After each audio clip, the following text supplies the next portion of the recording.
안녕하십니까. 자유통일당 구주화 대변인입니다. 자유통일당 성명서 발표하겠습니다. 자유통일당은 윤석열 정부와 끝까지 함께하겠습니다. 자유통일당은 문재인 정부 5년간 정권 교체를 위해 그 누구보다 광화문에서 야외 투쟁에 앞장섰습니다. 2019년 개천절 집회와 2020년 8.15 광복절 집회는 세계 역사에 남을 독재에 저항한 위대한 민주화 투쟁이자 평화 시위였습니다.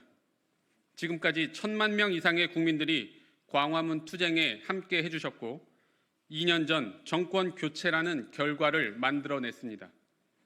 윤석열 정부가 들어온 후에도 자유통일당은 윤석열 정부와 뜻을 함께하며 반국가 세력과 종북 주사파 척결에 앞장섰습니다.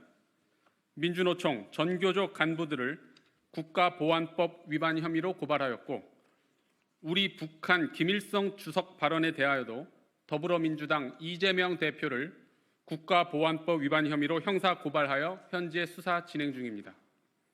그리고 문재인 전 대통령과 윤건영 의원, 조명균 전 통일부 장관, 천혜성 전 통일부 차관을 도보다리 USB 간첩 사건에 대하여 형법상 간첩죄와 일반 이적죄로 고발하여 현재 서울중앙지검에서 수사 중입니다.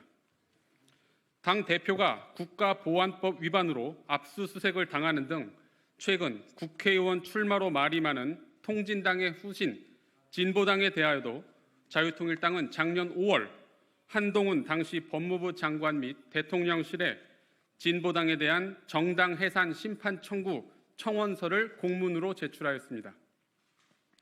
그러나 당시 한동훈 법무부는 이에 대해 손 놓고 있었고 이제 발등에 불이 떨어지자 목소리를 내고 있는 것입니다. 이번 국회의원 선거에서 종북 주사파들이 대거 국회에 진출할 것이라는 사실을 자유통일당은 미리 예견하고 있었던 것입니다. 김건희 여사에 대한 함정 취재를 한 최재형 씨와 서울의 소리에 대하여도 자유통일당은 건조물 침입죄와 무고죄로 형사고발 조치하여 현재 영등포 경찰서 집중수사팀에서 수사 중입니다. 자유통일당은 이미 자유민주주의를 수호하고 자유대한민국을 지키기 위한 여당의 역할을 수행하고 있습니다. 자유통일당은 최근 석동현 전 민주평통 사무처장을 비례대표 후보로 영입하였습니다. 윤심은 이제 자유통일당과 함께하게 되었습니다. 선거 이후에도 실질적인 여당 역할은 자유통일당이 하게 될 것입니다. 자유통일당은 결코 보수를 분열하지 않습니다. 자유통일당 개항을 예비 후보였던 유동규 후보는 혹여라도 이재명 후보를 도와주는 일은 없어야 된다는 생각으로 통 크게 후보 사퇴하였습니다. 만일 보수를 분열시킬 의도였다면 당연히 선거를 끝까지 완주하지 않았겠습니까? 그러나 여당인 국민의힘은 자유통일당에 그 어떠한 양보나 협력도 하지 않았습니다.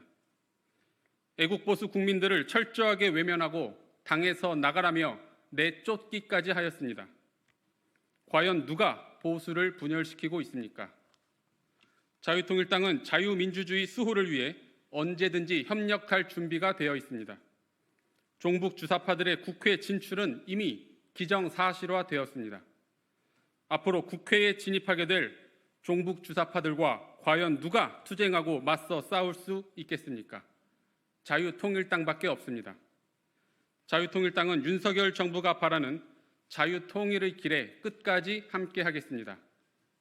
2024년 3월 27일 자유통일당 이상으로 성명서 발표를 마치겠습니다.